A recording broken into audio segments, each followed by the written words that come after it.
Automobilis. Patogu, greitai susisieki viską. Bet mes pagalvokime apie automobilį iš kitos pusės. Ar žinote, kad automobilis yra vienas iš didžiausių žudikų? Automobilis žudo daugiau žmonių negu karas, negu kare. Ar žinote, kad kiekvienais metais autoavarijose žūna nuo 1,2 iki 1,3 žmonių. Kiekvienais metais. Įsivaizduojat? Reiškia, per 10 metų autoavarijose nužudoma 15,5 milijono žmonių. Taip?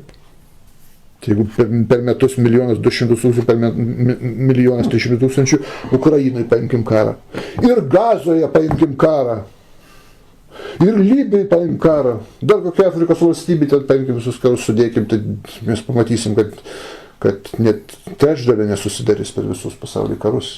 Kiek nužudom? Mesgi net nebesusimąstom, ar ne, naudojamės, atradimas, bet iš tikrųjų kiekvieną dieną kažkur kažkas laido. Ir Lietuvoje, paimkite žinias, kiek žmonių kiekvieną dieną žūna autoavarijose. Taigi per 10 metų 15-16 milijonų žmonių žūdama. Tai čia žūna, bet dar nuo 20 iki 50 milijonų per metus sužalojama. Lieka gyvi, bet sužaloti, invalidai arba traumas turi. 20 iki 50 milijonų. Pasaulinis karas, ar ne? Praktiškai pasaulinio karo mastai.